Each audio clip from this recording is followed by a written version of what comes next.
Non reliable ఇండియన్ని మేమెట్లా నమ్మి పెట్టుబడులు పెట్టాలి అని ఇవాళ అమెరికాలో ఇదొక పెద్ద చర్చ అయిపోయిందని చెప్పి సందర్భంగా తెలియజేస్తా ఉన్నాను.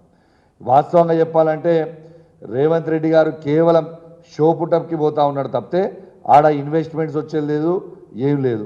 మొన్న గోడీ వచ్చింది, 8,000 కోట్లు తెచ్చిన డావోస్ నుంచి చెప్పిండు.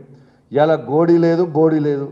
ఈయన అన్ని బోడి మాటలు పెట్టుడు, బోడి మాటలు చెప్పుడు తప్పితే ఆడ గోడీకి ఉన్న ఇన్వెస్ట్మెంటే వాళ్ళకి టర్న్ ఓవరే లేదు. 8,000 కోట్ల రూపాయల ఇన్వెస్ట్మెంట్ వచ్చిందని చెప్పిండు.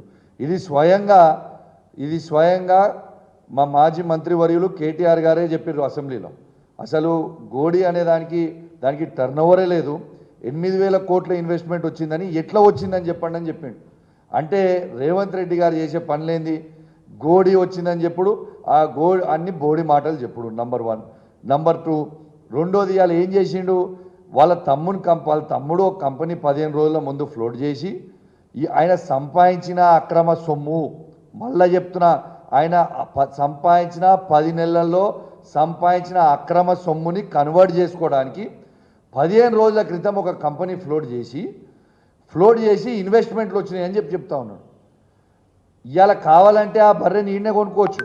ఆ బర్రె ఎక్కడైతే 5 లీటర్ల పాలు ఇస్తుంది, ఆ బర్రె నీడనే కొనుక్కోవచ్చు. ఆ బర్రె అమెరికా బర్రె అని చెప్పి ఇది 50 లీటర్ల పాలు ఇస్తుంది రాబాయ్ అని చెప్పి అమ్ముతా ఉన్నాడు. అంటే ఎవరిని పిచ్చోళ్ళని చేస్తున్నావు, ఎన్ని రోజులు పిచ్చోళ్ళని చేస్తావు, ఇది ఏం పద్ధతి అని నేను ఈ ముఖ్యమంత్రి గారు నేను అడుగుతా ఉన్నాను. ఖచ్చితంగా ముఖ్యమంత్రి గారు మీరు అనుకుంటున్నట్టు పిల్లి కళ్ళు మూసుకొని పాలు తాగి అని ఆయన ఎవ్వరు చూస్తలేరని అనుకుంటున్నట్టు. తెలంగాణ ప్రజలు మీరు చేసే ప్రతి పనిని గమనిస్తూ ఉన్నారు. ఇంకా ఎంత సిగ్గుమాలిన స్టేట్మెంట్ అంటే నిన్న వాళ్ళ సెక్రటరీయో వాళ్ళ గాంధీ భవన్ నుంచి మాట్లాడుతున్నాడు. అవును, మా ముఖ్యమంత్రి గారి తమ్ముడు పెట్టిండు కంపెనీ, ఆ కంపెనీ 1000 కోట్లు పెడుతుంది అంటున్నాడు. ఏవి 1000 కోట్లు? నీ కంపెనీ ఎక్కడిది? నీ కంపెనీ టర్న్ ఓవర్ ఎక్కడిది? ఆ 1000 కోట్లు ఎక్కడి నుంచి వచ్చినాయి? ఏడు నుంచి పెట్టినావు?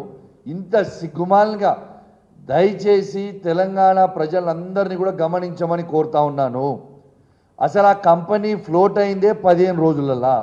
15 రోజులలో 1000 కోట్ల రూపాయల ఇన్వెస్ట్మెంట్ ఎక్కడి నుంచి పెడతారు? దయచేసి ఆలోచన చేయండి అని నేను విజ్ఞప్తి చేస్తూ ఉన్నాను. అంటే ఇది 1000 కోట్ల రూపాయల స్కాము. ఖచ్చితంగా ఇది చాలా పెద్ద స్కాము. నేను దయచేసి కేంద్ర ప్రభుత్వాన్ని కూడా కోరుతా ఉన్నాను, నరేంద్ర మోడీ గారిని కూడా కోరుతా ఉన్నాను, దీని మీద మీరు ఖచ్చితంగా ఈడీ ఎంక్వైరీ చేయాల్సిందే. దీని మీద పెద్ద మనీ లాండరింగ్ అయింది. దీంట్లో ఖచ్చితంగా నాకు అనుమానం ఉంది. ఎందుకంటే మీరు ఆలోచన చేయండి, 15 రోజులల్లా కంపెనీ ఫ్లోట్ చేసి 15 రోజులలో 1000 కోట్ల రూపాయల ఇన్వెస్ట్మెంట్ చేసినామని అంటే ఇది స్కామా కాదా? ఒక్కసారి మీరు ఆలోచన చేయండి. మరి ఈ 15 రోజులలో 1000 కోట్ల ఇన్వెస్ట్మెంట్ చేసే అన్ని పైసలు వస్తే అది ఏం మంత్రం ఉన్నదో నాకు చెప్తావా కొంచెం? మరి మీరు కూడా మాజీ మంత్రుల్లాగా మీరు కూడా ఏమైనా బంగారు గుడ్లు కానీ లేకుంటే బంగారు భూములు కానీ ఏమైనా తయారు చేసిరా? మరి మాకైతే అర్థమవుతలేదు. ఖచ్చితంగా దీని మీద ఎంక్వైరీ జరగాలి. This is a very very serious issue. This is a serious concern for the state of Telangana. ఇది చాలా సీరియస్ ఇష్యూ. ఎందుకంటే ఇలా ఎంత అవినీతి జరుపుతున్నది. 10 రోజులు కాలే, మొన్న క్రిషాంక్ గారు చెప్పినట్టు 10 రోజులు కాలే 7 స్కాముల. ఇంత సిగ్గుమాలిన చర్య అని చెప్పి నేను మీ ద్వారా యావత్ తెలంగాణ ప్రజలకి తెలియజేస్తూ, మరియు దాంతోపాటు ఖచ్చితంగా నేను కోరుతా ఉన్నాను, అసలు మెడికల్ డిపార్ట్మెంట్ ఉన్నదా లేదా? అసలు హెల్త్ మినిస్టర్ గారు ఉన్నారా లేదా? అసలు ఈ ముఖ్యమంత్రి గారు ఉన్నారా లేదా?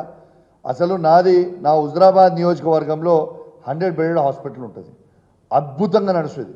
మా కేసీఆర్ గారి ప్రభుత్వం ఉన్నప్పుడు, మా ప్రభుత్వం ఉన్నప్పుడు మేము నెలకి 200 డెలివరీలు చేసేది.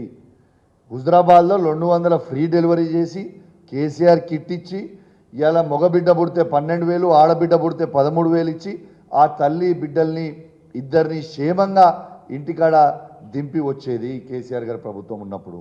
ఇవాళ ఎంత బాధ అనిపిస్తుందంటే, ఆ హుజరాబాద్ హాస్పిటల్కి పోతే మొన్న 100 బెడెడ్ హాస్పిటల్, ఒక్క బెడ్లో 4 పేషెంట్స్ ఉన్నారు. మొత్తం 100 బెడ్ హాస్పిటల్లో 4 పేషెంట్స్ ఉన్నారు కేవలం. ఎందుకున్నారు అని అంటే ఇలా కేసీఆర్ గారు ప్రభుత్వం ఉన్నప్పుడు 6 గైనకాలజిస్టులు ఉండే, ఇలా కేవలం ఒక్కరే ఉన్నారు. ఇలా ఆ రోజు 2 జనరల్ సర్జన్లు ఉండే, ఇలా ట్రాన్స్ఫర్ చేసి 0 చేసిండు. ఇలా 5 అనెస్థీషియాలు ఉండే, ఇలా కేవలం 2 అనెస్థీషియాలు మాత్రమే ఉన్నారు. ఇలా ఈఎన్టీ ఉండే, ఇలా ఈఎన్టీ లేకుండా చేసిండు. ఇలా ఈ పరిస్థితి ఎందుకు తీసుకొని వస్తున్నారని నేను అడుగుతా ఉన్నాను. నా హుజురాబాద్ నియోజకవర్గంలో ప్రజలు చాలా ఇబ్బంది పడుతూ ఉన్నారు. దయచేసి అర్థం చేసుకోండి. ఆ రోజు గైనకాలజిస్టులు 6 ఉంటే 1కి తీసుకొని వచ్చిండ్రు, ఆర్తో 1 ఉంటే 0కి తీసుకొని వచ్చిండ్రు, జనరల్ సర్జన్స్ 2 ఉంటే 0కి తీసుకొని వచ్చిండ్రు, అనెస్థీషియా 5 ఉంటే 2కి తీసుకొని వచ్చిండ్రు, ఈఎన్టీ 1 ఉంటే 0కి తీసుకొని వచ్చిండ్రు. మరి పేషెంట్స్ ఎట్లా రావాలని నేను అడుగుతా ఉన్నాను. అదేవిధంగా మా జమ్మికుంట హాస్పిటల్లో కూడా 70 నుంచి 100 డెలివరీలు ఫ్రీగా చేసేది. ఇలా డెలివరీలు ఫ్రీగా చేసేది ఇలా జమ్మికుంట హాస్పిటల్లో కూడా గైనకాలజిస్ట్ని తీసేస్తే ఇలా మొత్తం క్లోజ్ అయింది, 0కి వచ్చింది. చాలా బాధ అనిపిస్తూ ఉంది.